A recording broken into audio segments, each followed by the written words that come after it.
Chapter 5. Although Cassandra was tired after the excitement and bustle of Pandora's wedding, she couldn't seem to relax sufficiently to take a nap. Her thoughts were restless, her mind running in place. By now, Pandora and Lord St. Vincent had probably reached the Isle of Wight, where they would spend their honeymoon at a fine old hotel. Tonight, Pandora would lie in the arms of her husband and experience the intimacies of the marital relationship. The thought caused a twinge of something that felt like jealousy. Although Cassandra was glad Pandora had married the man she loved, she wanted her own forever to begin. It didn't seem entirely fair that Pandora, who'd never wanted to marry, now had a husband, whereas Cassandra was facing the prospect of yet another London season. The thought of meeting the same people, dancing the same dances, all that lemonade and stale conversation, God, how dismal! She couldn't fathom how the outcome would be any different the next time around.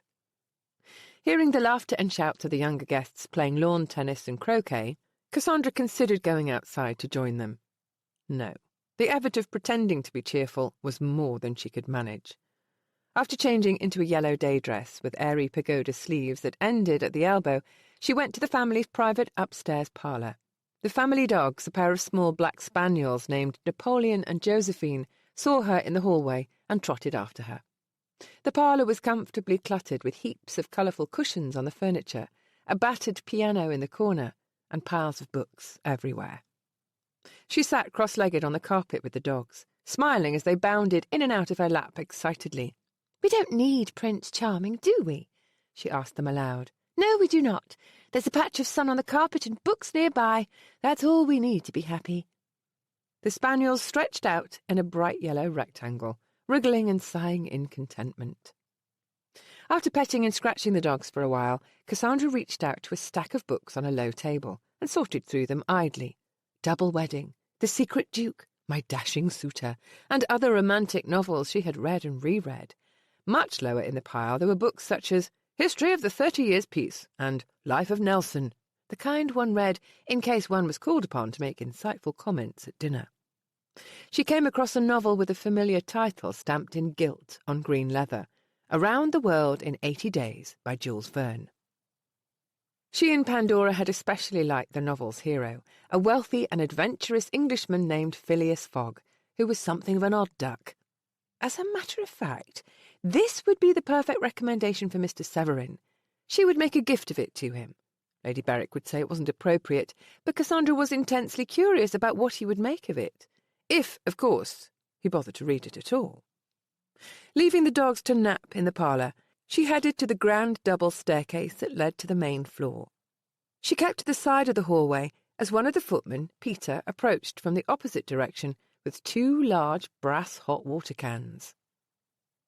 "Pardon, milady," the footman said, setting down the sloshing cans to flex his aching hands and arms. "Peter," Cassandra said in concern, "why are you carrying all that water? Problems with the plumbing again?"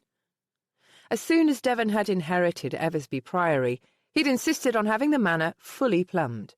The process was still ongoing, since much of the ancient flooring they had pulled up had been in a state of decay, and many of the walls had to be rebuilt and freshly plastered.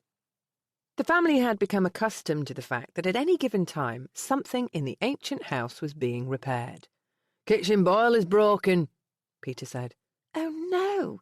I hope they can find someone to repair it soon." "They already have." "Thank goodness. Peter, do you happen to know which room Mr. Severin is occupying?" "He's not staying at the manor, milady. He brought his private railway carriage to the estate quarry halt." Cassandra frowned thoughtfully. "I'm not sure how to deliver this book to him.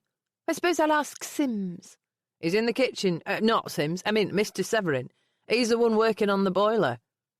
Dumbfounded, Cassandra asked, "You're referring to Mr. Severin, the railway magnate?" "Yes, milady. Never seen a gentleman so handy with a wrench and saw. Took apart the boiler pipe system like a child's toy." She tried to picture the urbane and impeccably dressed Tom Severin with a wrench in his hand, but even her lively imagination wasn't up to the task. This had to be investigated. Cassandra went downstairs, stopping briefly at the parlour on the main floor. After pouring a glass of chilled water from a silver refreshment tray, she continued to the basement, where the kitchen, scullery, pantry and larder and servants' hall were located. The cavernous kitchen was filled with quiet, frantic activity. Cook instructed a row of kitchen maids as they peeled and chopped vegetables at the long work table, while the assistant cook stood at a solid marble bowl, grinding herbs with a pestle. A gardener came through the back door with a basket of greens and set it near the scullery sink. It appeared as if an invisible line had been drawn through the kitchen. One side was teeming with servants, while the other side was empty, except for a lone man in front of the cooking range. A bemused smile crossed Cassandra's face as she saw Tom Severin kneeling on the floor with his thighs spread for balance, a steel pipe cutter in one hand. In contrast to his earlier polished elegance, he was in shirt sleeves with the cuffs rolled up over his forearms and the collar unfastened. A well-formed man, wide-shouldered and long in the bone. He was steaming in the residual heat from the range, the cropped hair at the back of his neck damp with sweat, the fine linen of his shirt clinging to a hard-muscled back. Well, this was an eye-opener in more ways than one. Deftly he clamped a copper pipe into the cutter blades and trimmed it with a few controlled rotations. After inserting a wooden turn-pin into one end, he reached for a nearby mallet and flipped it in the air to catch it by the handle. Every movement was skilled and precise, as he hammered the cone-shaped turn-pin into the pipe to create a flared edge. As Cassandra approached, Mr. Severin paused and looked up, his eyes a jolt of intense blue-green. A peculiar feeling went through her, as if an electrical circuit had just been completed and steady voltage were humming between them. A quizzical smile touched his lips. He seemed as surprised to see her in the kitchen as she was to find him there. Setting aside the tools, he made to stand, but she stopped him with a quick gesture. "Are you thirsty?" she asked, handing him the glass of chilled water. He took it with a murmur of thanks. In just a few long gulps, he had drained it.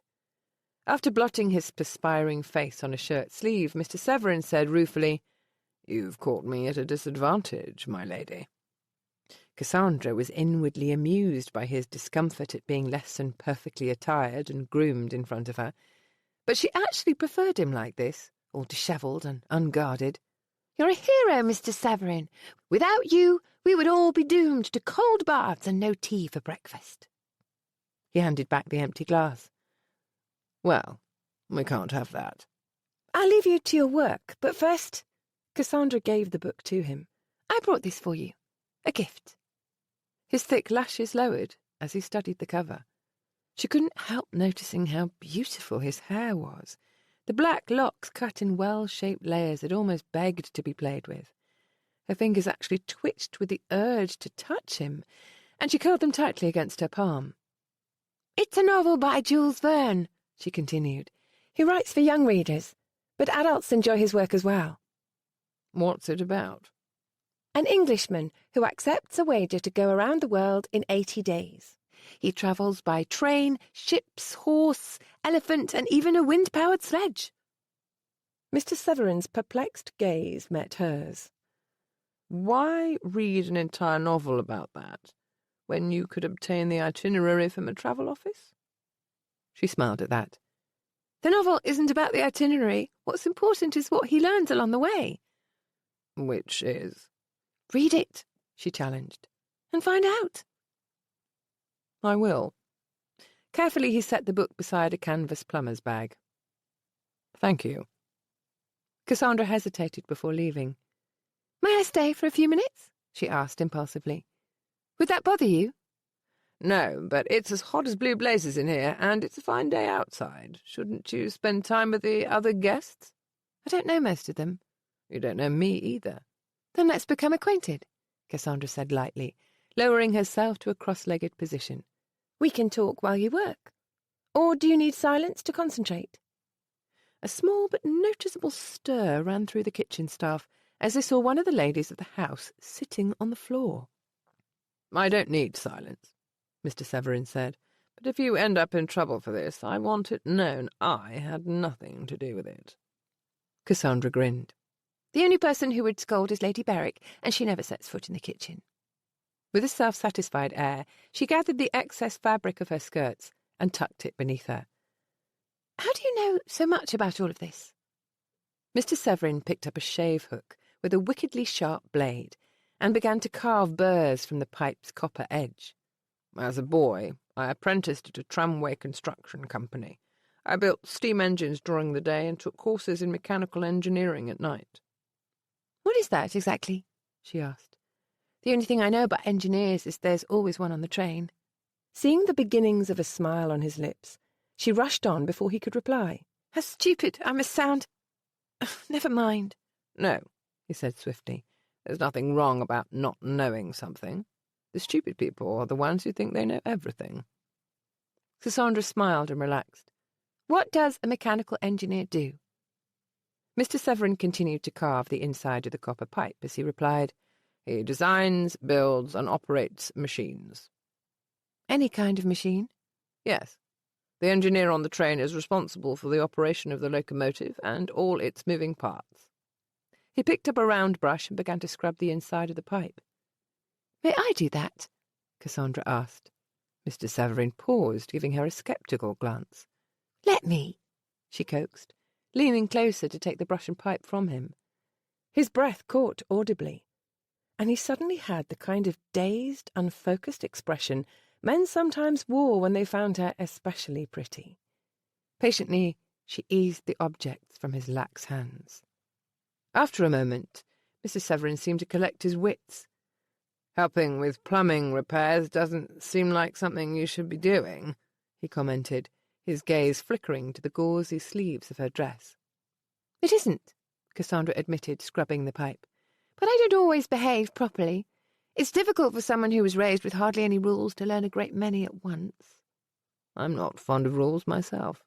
Mr. Severin bent to inspect a copper fitting protruding from the boiler and polished it with emery cloth. They're usually for other people's benefit, not mine. You must have some personal rules, though. 3. Cassandra lifted her brows. Only 3? Although his face was partially averted, she saw the flash of his grin. 3 good ones. What are they? Mr. Severin rummaged through the plumber's bag as he replied, Never lie. Always do favours for people whenever possible. Remember, everything they promise in the main part of the contract can be taken back in the fine print. Those sound like good rules, Cassandra said. I wish I had only 3, but I have to follow hundreds. He opened a tin of paste labelled flux and used a forefinger to apply it to the pipe and fitting. Tell me some. Cassandra obliged readily. When introduced to a gentleman, never look higher than his collar button. Don't accept costly gifts. It will put you under obligation. It's not nice to wear a tall hat while attending a play. And, this is an important one, never let the dog stay in the room when you're working with feathers and glue. Also— Wait, Mr. Severin said, sitting up and wiping his hands with a rag. Why can't you look higher than a man's collar button when you meet him? Because if I look at his face, Cassandra said primly, he'll think I'm too bold. He may think you need an eye examination. A chuckle escaped before she could restrain it. Make fun if you like, but it's a rule one can't break. You looked directly at me when we first met, Mr. Severin pointed out. Cassandra sent him a gently admonishing glance. That wasn't really an introduction. Leaping out like that during a private conversation. He didn't even try to look contrite. I couldn't help it.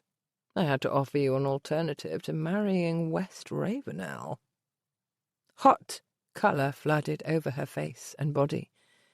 The conversation had abruptly become far too personal. That was a silly impulse on my part. I was anxious because sometimes it seems as if I'll never— but I wouldn't. Marry West, I mean. His gaze searched her face intently. You don't have feelings for him, then? His voice had lowered a note or two, in a way that made the question seem even more intimate than it was. No, he's like an uncle. An uncle you proposed to? In a moment of desperation, she protested. You've had one of those, surely? He shook his head. Desperation isn't one of my emotions. You've never felt desperate about anything? No. Long ago I identified the feelings that were helpful to me. I decided to keep those and not bother with the rest. Is it possible to dispense with feelings you don't want? She asked doubtfully. It is for me. The hushed conversation was interrupted as cook called out from the other side of the room. How goes it with the boiler, Mr. Severin? The end is in sight, he assured her. Lady Cassandra, the cook persisted. Mind you don't distract the gentleman while he's working. I won't, Cassandra replied dutifully. And Mr. Severin's quick look askance, she explained sotto voce. Cook has known me since I was a little girl. She used to let me sit on a stool at the work table and play with scraps of dough. What were you like as a little girl? He asked. Prim and proper, with your hair in curls?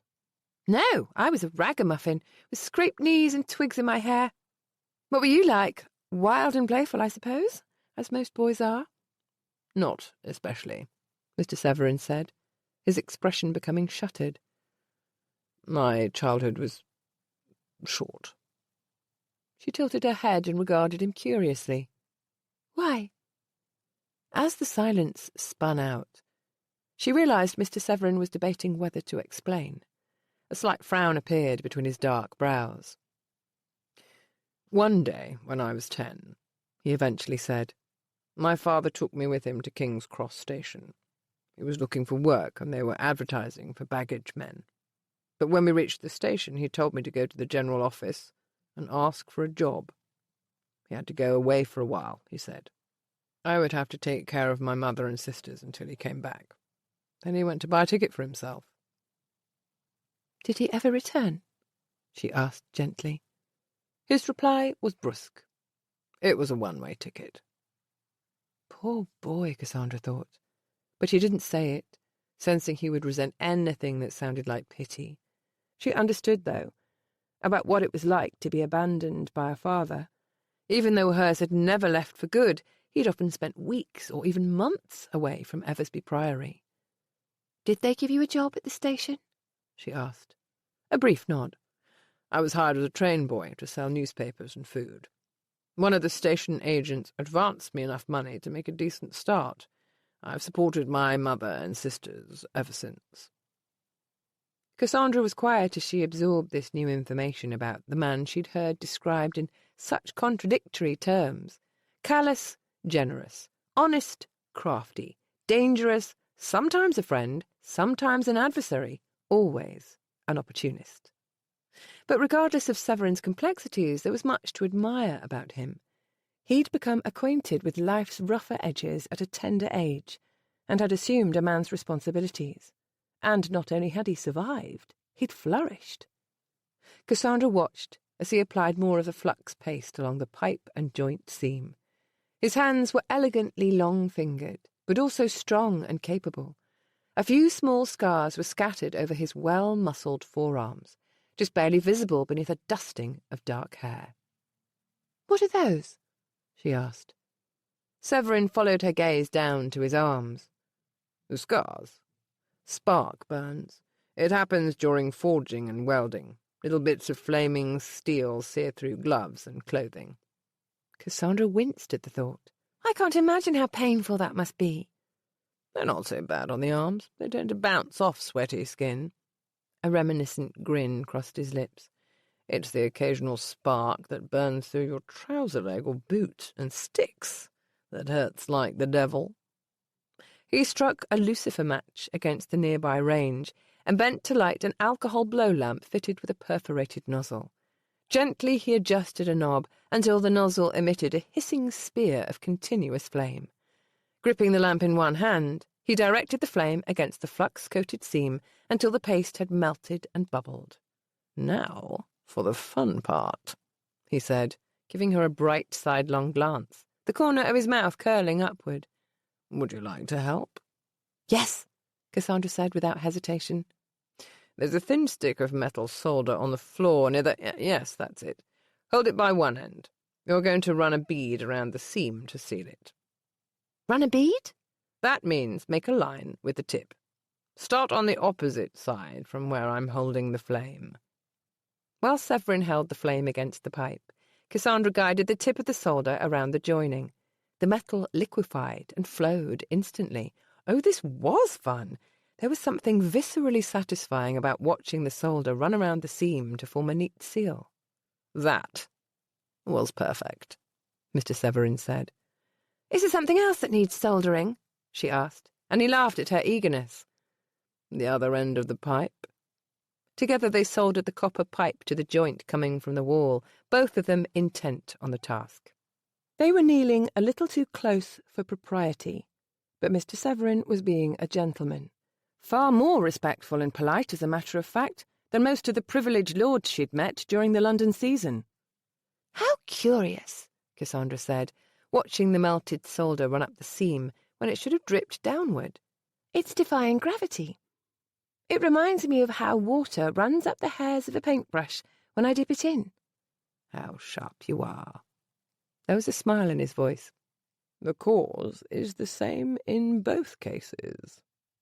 Capillary action, it's called. In a very narrow space, like the seam of this pipe and fitting, the molecules of the solder are so strongly attracted to the copper they climb up the surface." Cassandra glowed at the praise. "No one ever calls me sharp. People always say Pandora's the sharp one." "What do they say about you?" She gave a self-deprecating little laugh. "Usually it's something about my looks." Mr. Severin was silent for a moment. "There's much more to you than that," he said gruffly. Shy pleasure suffused her until she turned pink from head to toe. She forced herself to concentrate on the soldering, grateful that her hands kept steady, even though her heart was charging and halting like an unbroken horse. After the pipe had been soldered, Mr. Severin extinguished the flame and took the metal stick from her. It seemed to cost him something to meet her gaze. "The way I proposed to you earlier, I'm sorry. It was disrespectful, stupid. Since then, I've discovered at least a dozen reasons for proposing to you, and beauty is the least of them." Cassandra stared at him in wonder. "Thank you," she whispered. The humid air was scented of him, the pine-tar tang of rosin soap, the acrid bite of shirt starch softening from body heat, and the fresh sweat on his skin, salty and intimate and oddly compelling. She wanted to lean even closer and take a deep breath of him. His face was over hers, a slant of light from a casement window catching the extra green in one eye. She was utterly fascinated by the cool, disciplined facade overlying something withheld, deeply remote, tantalizing. What a pity his heart was frozen. What a pity she could never be happy living in his fast-paced, hard-edged world, because Tom Severin was turning out to be the most attractive and compelling man she'd ever met. The clatter of a bowl on the kitchen work-table recalled her to herself. She blinked and looked away, searching for a way to ease the tension between them. "We're returning to London soon," she said. "If you call on the family, I'll see that you're invited to dinner and we can discuss the book." "What if we argue?" Cassandra laughed. "Never argue with the Ravenel," she advised. "We never know when to stop." I was already aware of that. A hint of friendly mockery entered his tone. "Would you like me better if I agreed with everything you said?" "No," she said easily. "I like you just as you are." Mr. Severin's expression turned inscrutable, as if she'd spoken in a foreign language he was trying to interpret.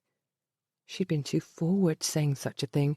It had just slipped out. Had she embarrassed him?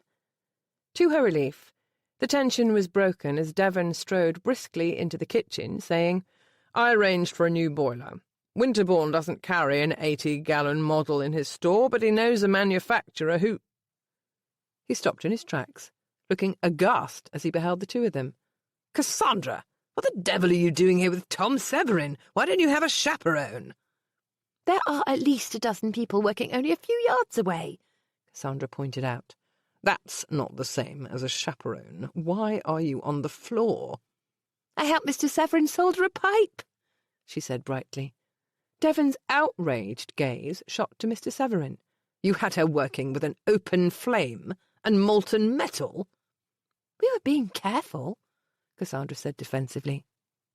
Mr. Severin seemed too preoccupied to explain anything. He bent to gather some of the tools and slid them back into the plumber's bag. One of his hands went to the centre of his chest and rubbed surreptitiously. Devon reached down to pull Cassandra up.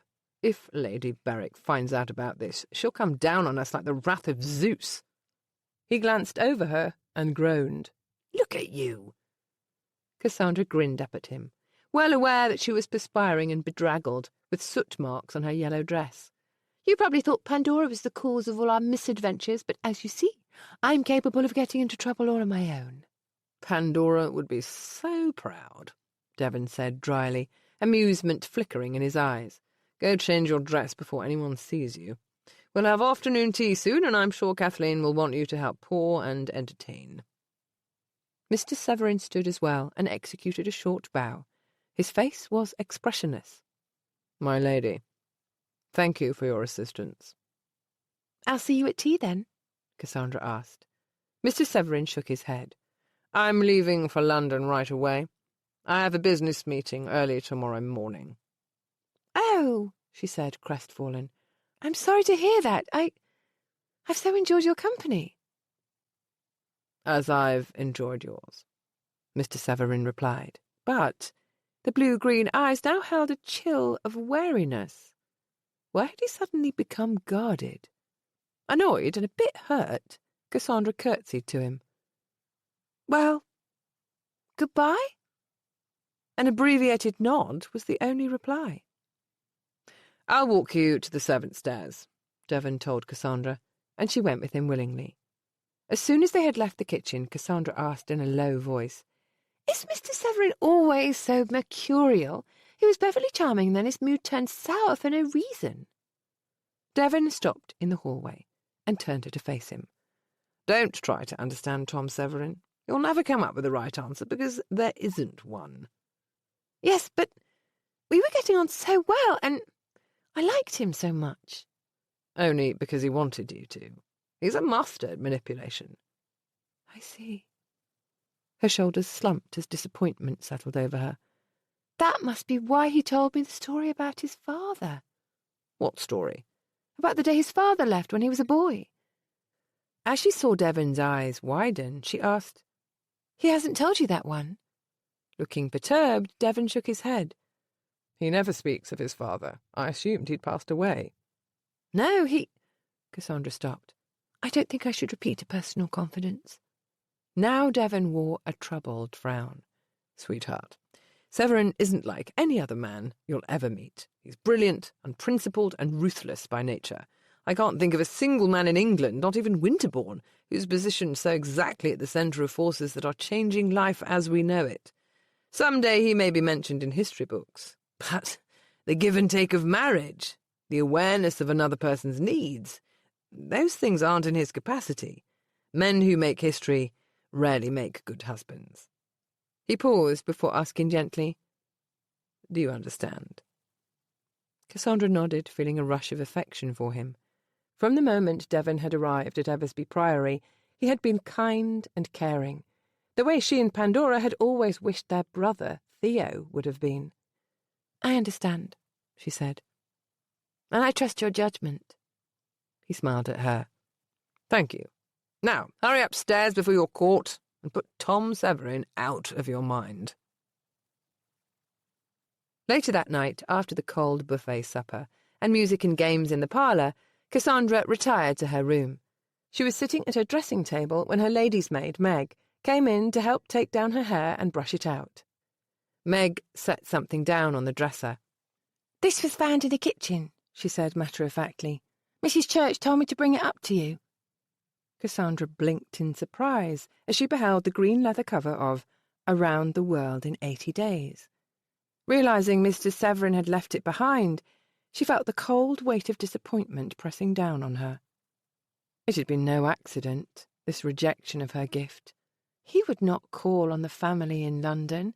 There would be no discussions of books or anything else. He'd proposed marriage in the morning and abandoned her by evening. What a frustrating, fickle man. Slowly Cassandra opened the book and paged through it while the lady's maid pulled the pins from her hair.